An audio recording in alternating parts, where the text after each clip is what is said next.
My name is Brian with TeachSelfAwareness.com. I just ran a half marathon here in Buffalo, New York, and I finished it in under 2 hours, which is just what I was imagining I'd be able to do. I did it with strong self-awareness, and I want to show you how I was able to tap in to a hidden inner power and be able to use that to fuel my race from start to finish. And these concepts and practices you can use to apply to any goal that you have in your own personal life.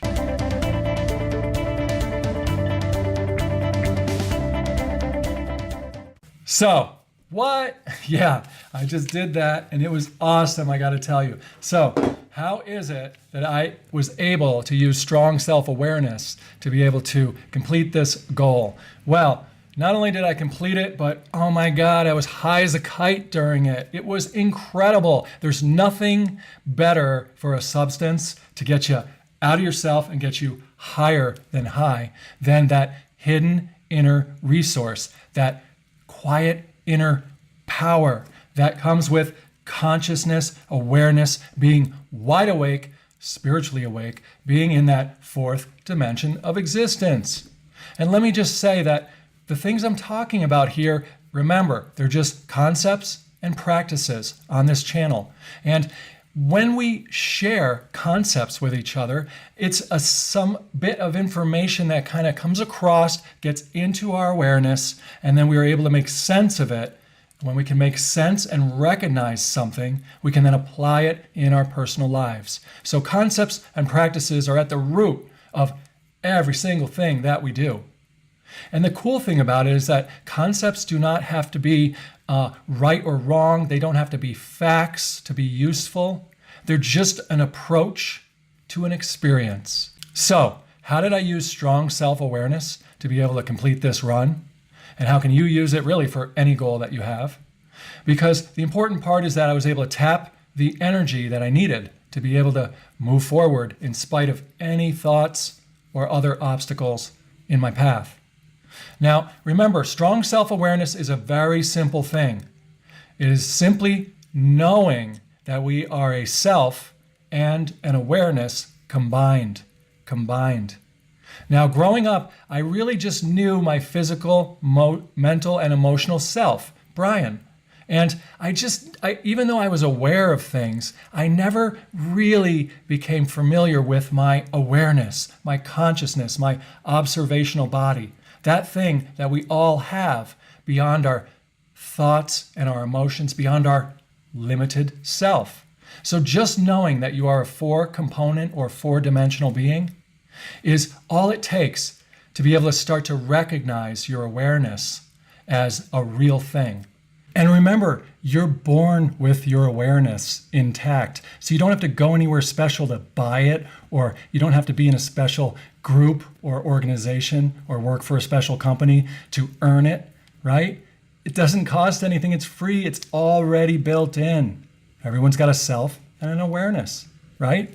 And we grow a self so that we can transcend it, get up and out of it, and then be able to use our self and our awareness together as one. And when we describe our self and our awareness or our consciousness or our spirit separate from each other, we are able to make use of this new space up here and live there and swim around there and do things there, pull down new ideas from reality transurfing's space of variations, from Einstein's anything is possible land, from, the universe continuously giving new iterations of information that we can then put into our personal lives and out into the world. So, simple, solid, strong self-awareness is just knowing and accepting and acknowledging that we are a physical, mental, emotional being, ourself, our limited self, our personal self, and an awareness, a consciousness.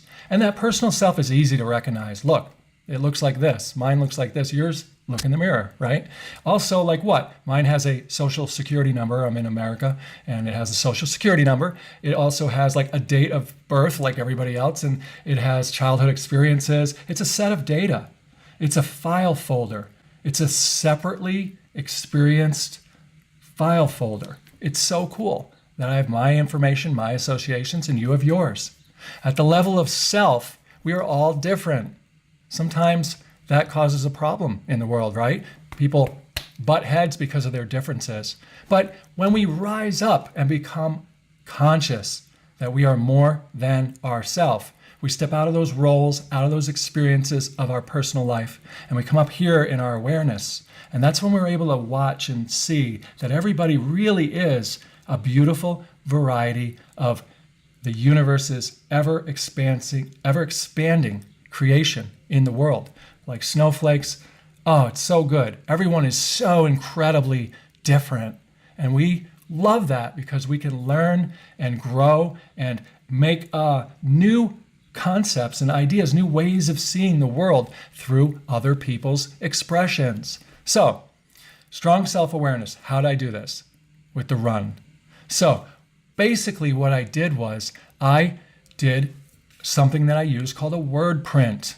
And a word print is just a way of looking at one thing in many ways. So we take one thing and then we consider the associations we have with that one thing, other meanings, other memories, connected experiences that that one thing might hold. And they could be literal or they could be metaphorical, symbolical. And that's the key, because up here in consciousness, we don't have arms and legs to do anything. Well, we have our concepts, associations, definitions, meaning. We make meaning. And we have the images and the experiences in our personal life to relate to relate and to shape and change and to mold into something different. So the way I did this was with the word print. And all I did was the following. I started with a symbol for running. Then I let go, I got calm, I got into my consciousness, and I just let it flow.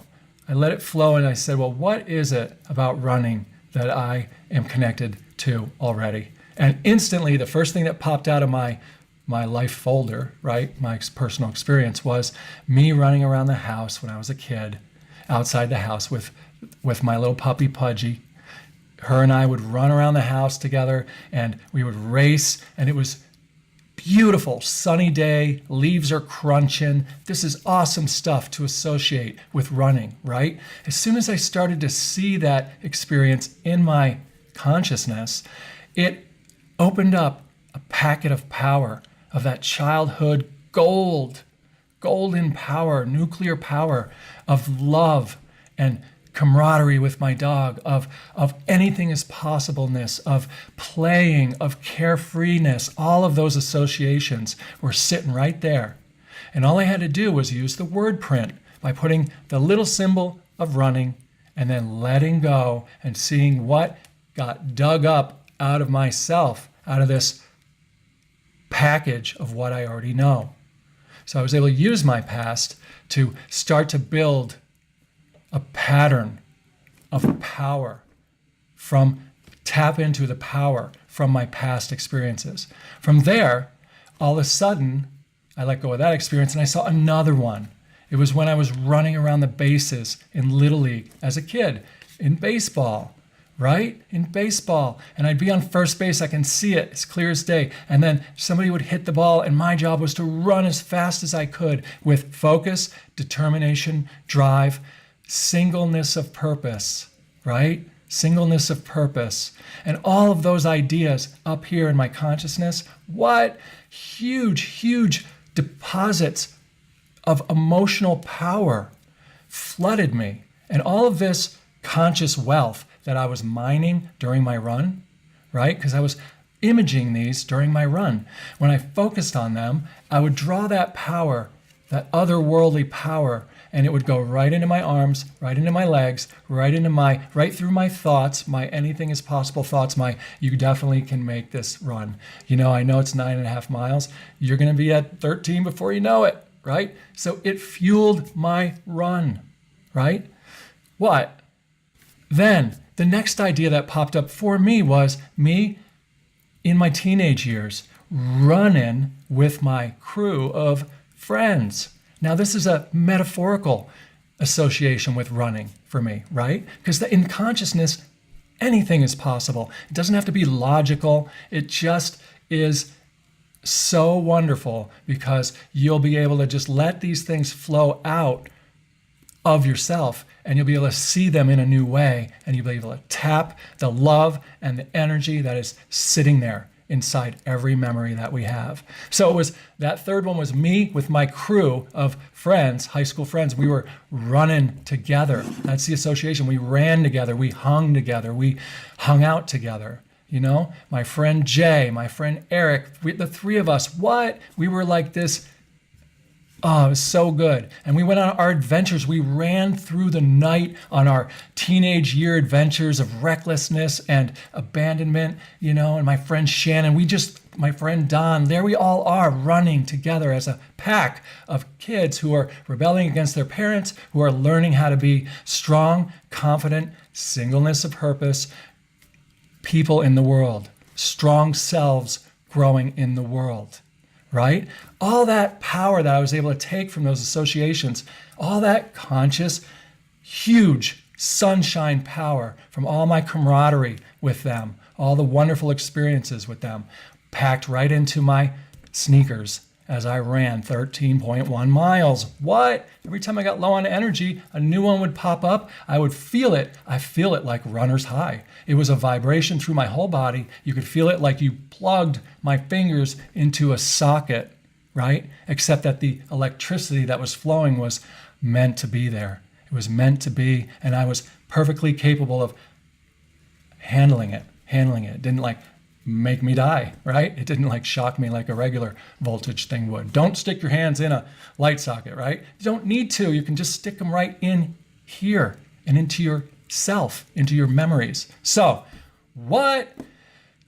this video, I know, right? So I'm just trying to explain and demonstrate how simple it really is to use yourself and your awareness to tap a new power, and that power can be used to fuel your present day goals and intentions.